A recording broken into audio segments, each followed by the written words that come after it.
प्यारे विद्यार्थियों, आपके YouTube चैनल प्यासी क्लासेस में आपका बहुत बहुत स्वागत है। आज मैं आपको अध्याय 9 जैवाणु के अंतर्गत कुछ इम्पॉर्टेंट क्वेश्चन आंसर बताऊंगी। इन सभी इम्पॉर्टेंट आंसर को आप बहुत अच्छे से तैयार कर लें।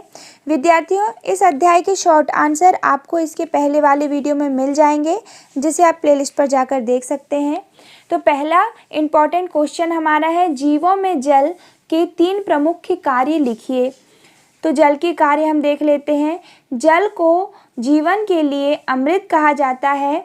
इसका जीवन के लिए महत्व अग्र प्रकार से है। पहला महत्व है, हमारे शरीर की लगभग सभी उपपचयी क्रियाओं में जल काम आता है। शरीर की सभी उपपचयी क्रियाओं में जल काम आता है।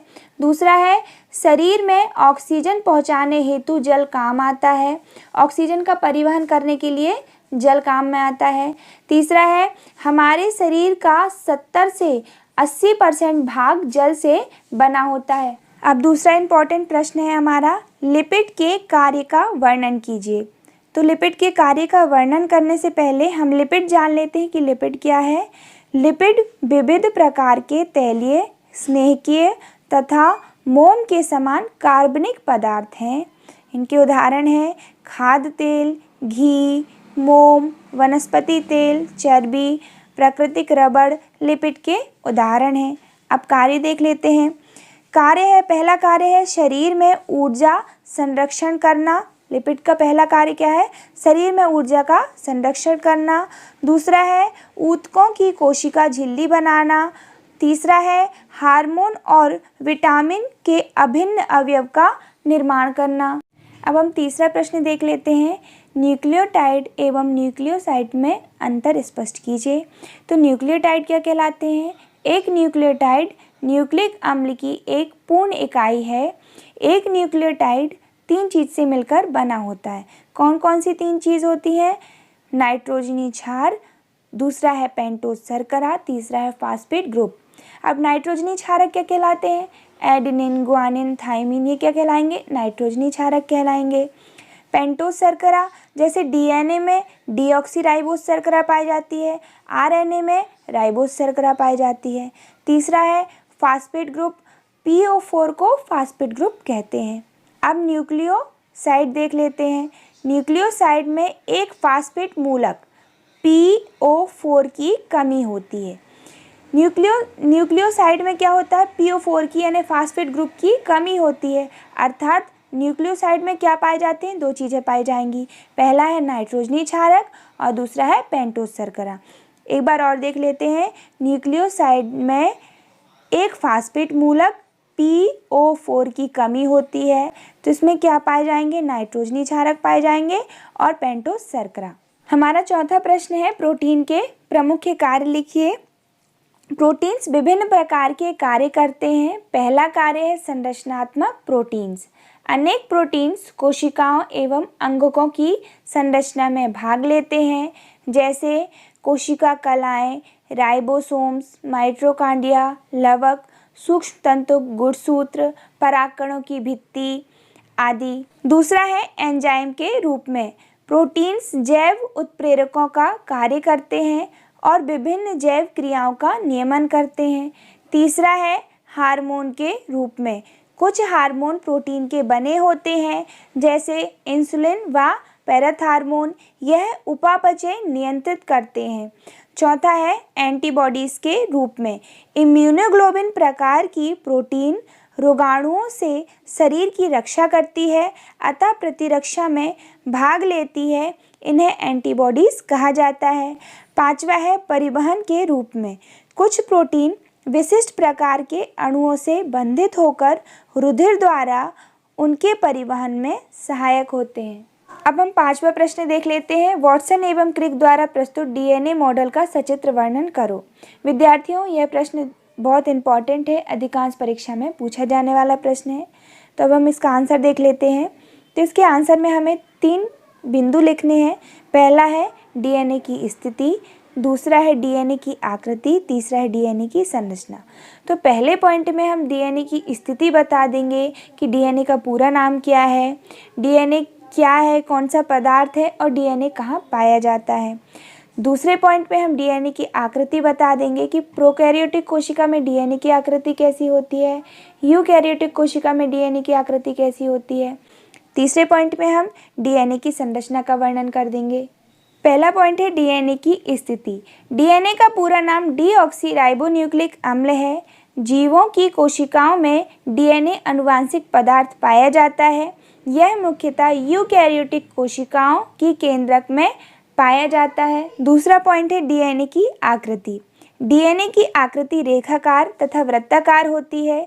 सभी यूकैरियोटिक जीवों के केंद्रक में रेखाकार डीएनए होता है। इसके अलावा बैक्टीरियोफेज डीएनए तथा कुछ वायरसों में भी रेखाकार ही होता है।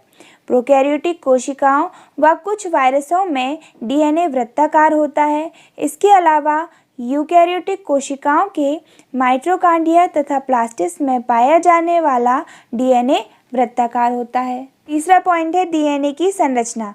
वाटसन तथा क्रिक द्वारा प्रस्तुत डीएनए की द्विकुंडलीय संरचना इस प्रकार है, जिसमें पहला पॉइंट है इसमें दो परस्पर जुड़े सर्पिल कुंडलिनी पॉलीन्यूक्लियोटाइड श्रृंखलाएं या सूत्र एक ही केंद्रकीय अक्ष के चारों ओर स्प्रिंग की भांति ऐंठकर द्विकुंडली अर्थात डबल हेलिक्स बनाती हैं। इन श्रृंखलाओं में कई हजार तक न्यूक्लियोटाइड हो सकते हैं। तो पहले पॉइंट पे हमने ये सर्पिल श्रृंखला की बात की है। दूसरा पॉइंट है दोनों श्रृंखलाएं एक दूसरे के प्रति समानांतर होती हैं।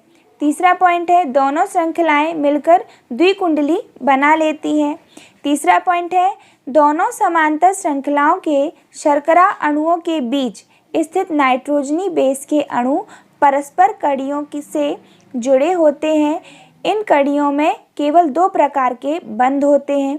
ये जो कड़ियाँ हैं इनमें कितने प्रकार के बंध होते हैं? दो प्रकार के बंध होते हैं। पहला बंध है एडेनिन और थाइमिन, दूसरा बंध है ग्वानिन और साइटोसिन। एडेनिन और थाइमिन के बीच दो हाइड्रोजन बंध तथा साइटोसिन व ग्वानिन के बीच 3 हाइड्रोजन बंध होते हैं। देखिए एडेनिन और थाइमिन के बीच कितने बंध हैं? 2 बंध हैं। और ग्वानिन और साइटोसिन के बीच कितने बंध हैं? 3 बंध होते हैं। अर्थात एडेनिन एवं थाइमिन के अणु परस्पर 2 हाइड्रोजन बंध द्वारा तथा ग्वानिन एवं साइटोसिन के अणु 3 हाइड्रोजन बंध द्वारा संयोग करते हैं। अब हम चौथे पॉइंट की बात करते हैं। द्विकुंडली में प्रत्येक रज्जुक दूसरे का पूरक होता है।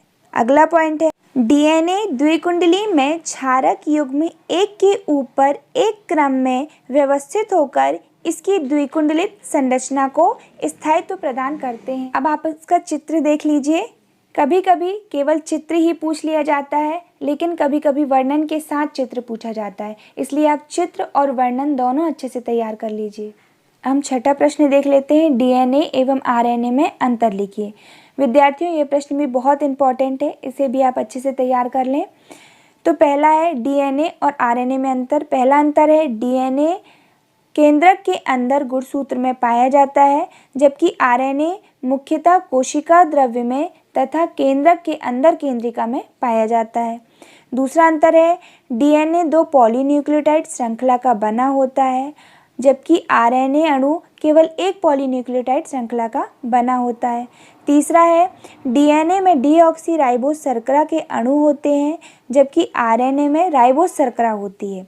चौथा अंतर है डीएनए में एडेनिन, ग्वानिन, साइटोसिन, थाइमिन नाइट्रोजनी क्षार होते हैं, जबकि आरएनए में एडेनिन, ग्वानिन, साइटोसिन, यूरेसिल नाइट्रोजनी क्षारक होते हैं।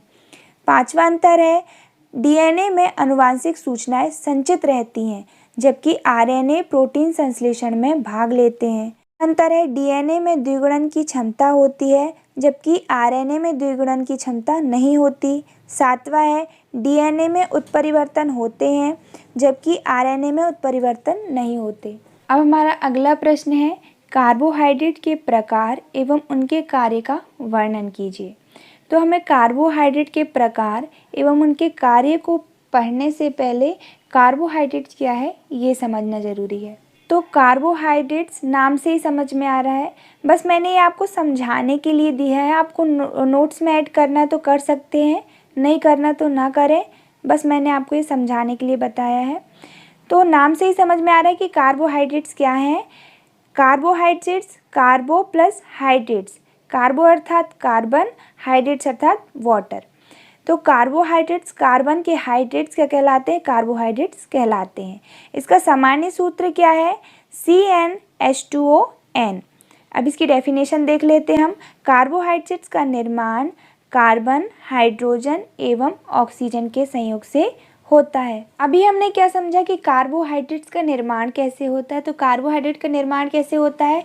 कार्बन, हाइड्रोजन एवं ऑक्सीजन के संयोग से कार्बोहाइड्रेट का निर्माण होता है। कार्बोहाइड्रेट का सामान्य सूत्र क्या है? CnH2ON। अब हम कार्बोहाइड्रेट्स के प्रकार देख लेंगे। तो कार्बोहाइड्रेट्स के 4 प्रकार होते हैं। पहला प्रकार है मोनोसैकेराइड, दूसरा है डाइसैकेराइड्स, तीसरा है ओलिगोसैकेराइड्स, चौथा है पॉलीसैकेराइड्स। तो पहला प्रकार देख लेते हैं हम। मोनो का अर्थ है एक, अर्थात मोनोसैकेराइड में शुगर का एक अणु उपस्थित रहेगा। इसी प्रकार डाइसैकेराइड क्या है? डाई का अर्थ है 2, अर्थात डाइसैकेराइड में शुगर के 2 अणु उपस्थित रहेंगे। ओलिगोसैकेराइड्स, ओलिगो का अर्थ है कुछ, अर्थात इसमें 3 से 9 तक के शुगर के अणु उपस्थित होंगे। पॉलीसैकेराइड्स, पॉली का अर्थ है कई, अर्थात इसमें 10 या 10 से ज़्यादा शुगर के अणु उपस्थित होते हैं। अब हम इसको विस्तार पूर्वक समझ लेते हैं। कार्बोहाइड्रेट्स को शर्करा अणुओं के आधार पर निम्न भागों में बांटा गया है। पहला क्या है? मोनोसैकेराइड। मोनोसैकेराइड में शर्करा का एक अणु उपस्थित होता है। इसका उदाहरण देख लेते हैं हम। Glucose, fructose, galactose. अब दूसरा है डाइसैकेराइड्स। डाइसैकेराइड में शर्करा के 2 अणु पाए जाते हैं। उदाहरण है सुक्रोज, लैक्टोज और माल्टोज। तीसरा है ओलिगोसैकेराइड्स। ओलिगोसैकेराइड्स में शर्करा के 3 से 9 तक के अणु उपस्थित होते हैं। इसका उदाहरण क्या है? ट्राइसैकेराइड्स और टेट्रासैकेराइड्स। चौथा है पॉलीसैकेराइड्स।